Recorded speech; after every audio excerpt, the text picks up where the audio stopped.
basic tactical unit of air combat maneuvering is the two-fighter element. Compared with a single aircraft, this compact team offers maximum protection against surprise with a minimum loss of maneuverability.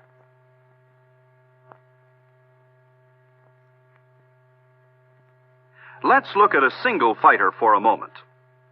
Its areas of greatest vulnerability, areas where the pilot cannot see, are from 530 to 630 low, and the general area beneath the aircraft.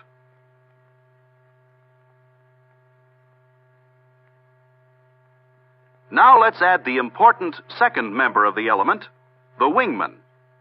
This is his fighting position. About 600 feet back in the element leader's 60-degree maximum performance cone. From this vantage point, he can see what the leader cannot, the area below and behind. Thus protected, the leader can now concentrate on the primary purpose of all flight tactics, offensive action. When action develops, the wingman's duties are threefold. First, he watches the leader's 3 o'clock area,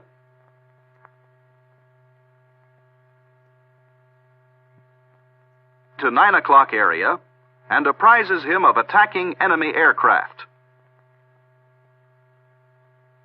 Second, he keeps out of the leader's way.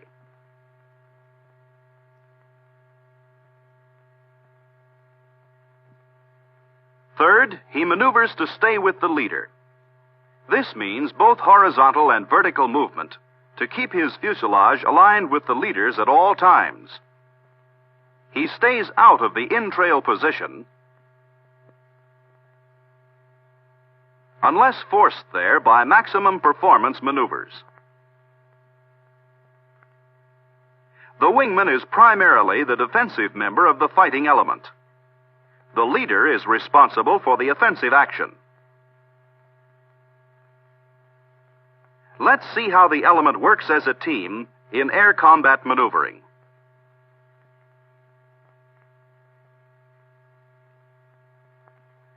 The leader plans his attack to achieve surprise if possible. And if surprise can be accomplished, he'll concentrate on the enemy leader.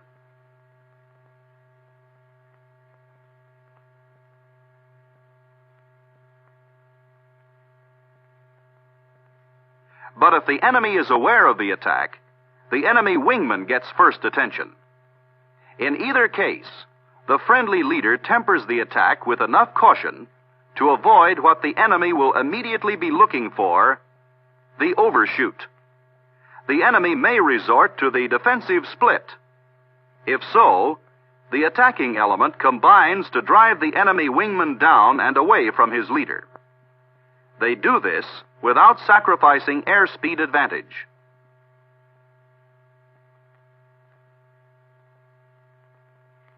Then they shift the attack to the enemy leader before reaching a line abreast position. The experienced wingman momentarily continues his attack on the enemy wingman and then reverses to support his leader. The tactic is designed to divide the enemy and destroy him singly. With the enemy wingman out of the fight, the element now concentrates on the enemy leader, and that makes one less to deal with. Offensive action is that simple. Split them up and work on them one at a time. From this, you can see the advantage of working together.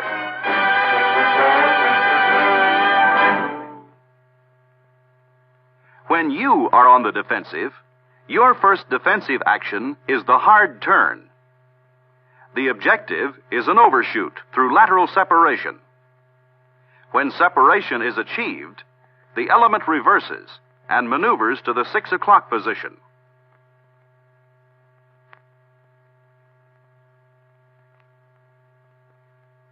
If the rate of overshoot is relatively slow, the element reverses. On the initial reversal, the wingman goes high in a vertical split. As the friendly leader scissors the attacking element, the friendly wingman drops down to support.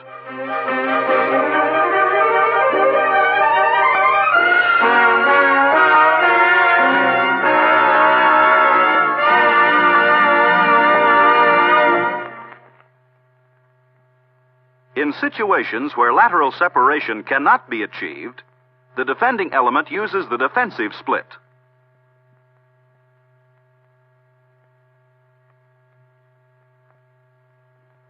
The wingman continues the brake in a slight nose-down attitude to preserve maneuvering airspeed. The leader pulls high, and the attackers are forced to make a choice. To take the low man, to take the high man, to split, or to shift from the low man to the high man. Let's see these one at a time. If they take the low man, he maneuvers as a single aircraft, attempting to force an overshoot. The friendly leader then drops down and attacks the enemy element from behind.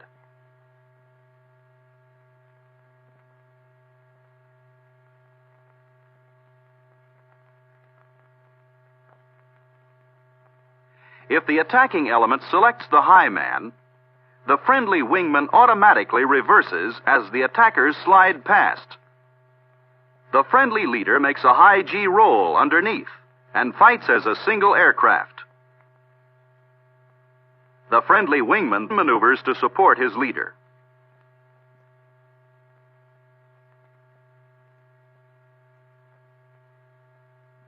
If the attacking element splits, 1-on-1, the friendly aircraft fight individually to destroy the attackers. The defenders should not attempt supporting action until they have successfully eluded or destroyed their individual attackers. Only then should they rejoin.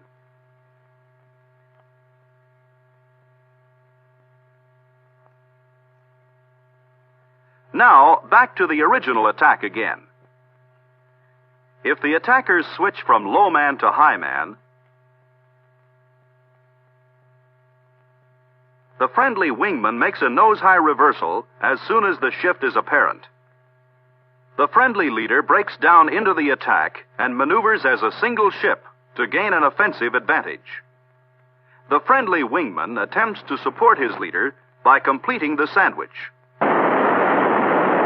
By now, you can easily see why a thorough knowledge of basic fighter maneuvers is essential to the combat unit. It is only when both members of the element have this basic professional knowledge that they can actually attack superior numbers with reasonable chance of success.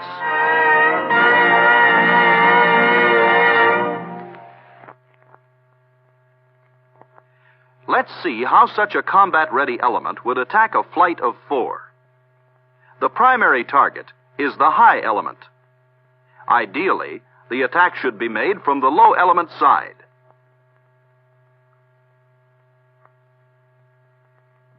Thus, the high element can be forced to turn behind the leader.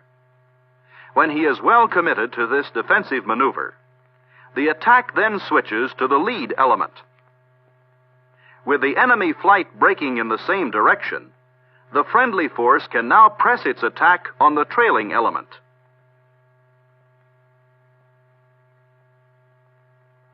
But let's go back a moment to where the attack switched from the high to the low element. If the enemy reverses at this point, the friendly element pulls high while it still has airspeed advantage.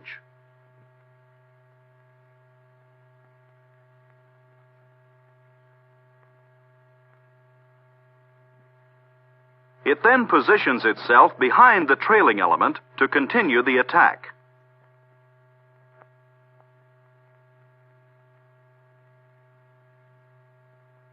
Thus, basic maneuvering concepts are still applicable, even when attacking a superior force.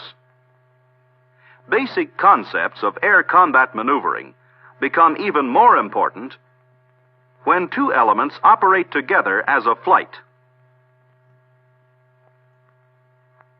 Let's see how they apply to the Fluid 4, a modern fighting formation used extensively in Korea.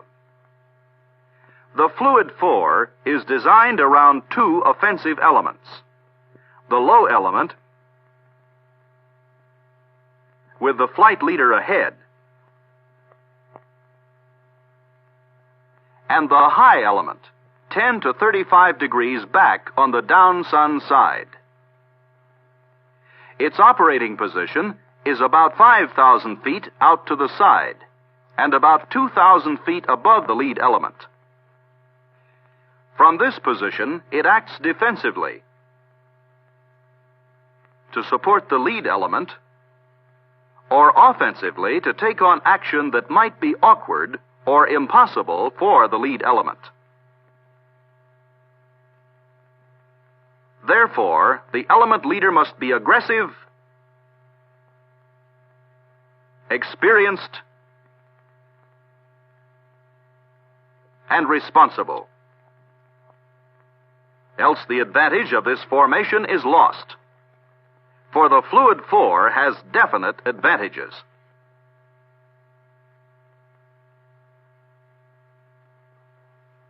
On offense, for example, if the flight leader initiates an attack and, in turn, is attacked by enemy support, the fluid element can drop down to engage his attackers.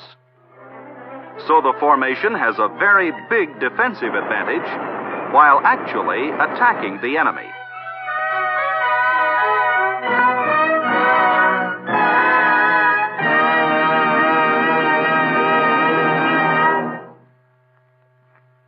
The versatility of the Fluid 4 becomes apparent when the enemy makes an approach that is awkward for the lead element to handle.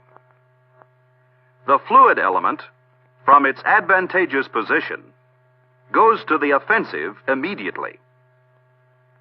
The lead element maneuvers in support.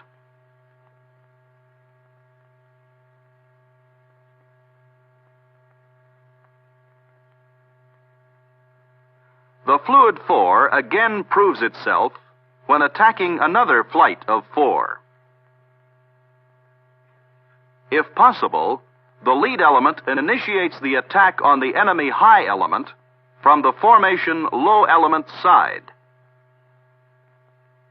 To save himself, the enemy high element breaks down into the attack. The enemy lead element naturally turns to support his second element, and in so doing, comes under attack from the friendly second element.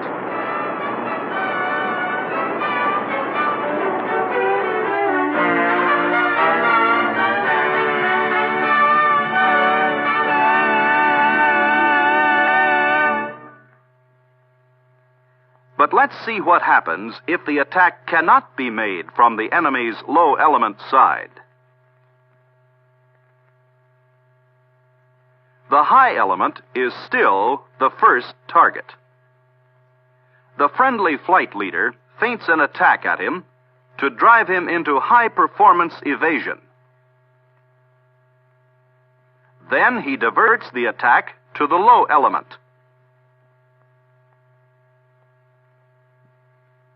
The friendly second element follows him at a 7-second interval in staggered train, ready for a kill if the enemy second element reverses to support his lead.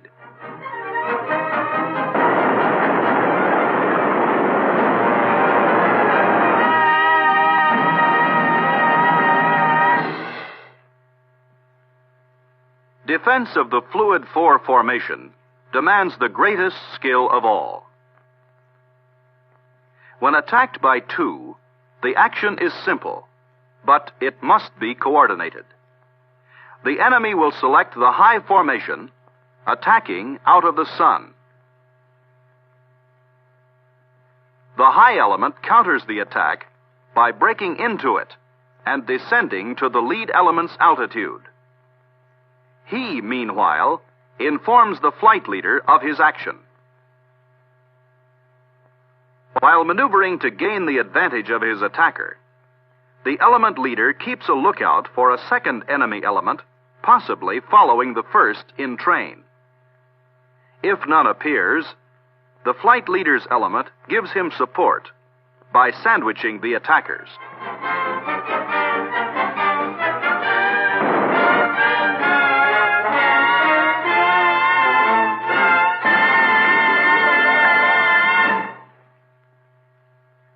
Let's examine another possibility when the fluid 4 is attacked by 2.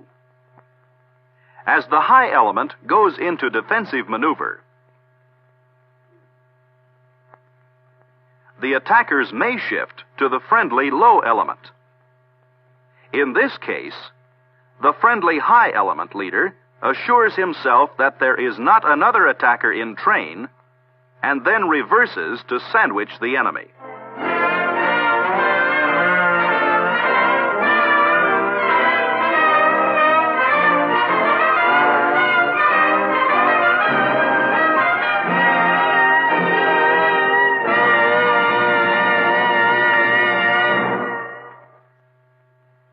Defense of the fluid 4 against an attack by 4 is more complex. When 4 enemy aircraft attack in train from the friendly high element side, the high element goes into a defensive turn. The enemy's best bet now is to shift the attack to the low element. With the enemy second element in train, the friendly second element dares not reverse, so it continues the defensive turn. Each friendly element must now operate independently until a double victory by one allows it to support the other.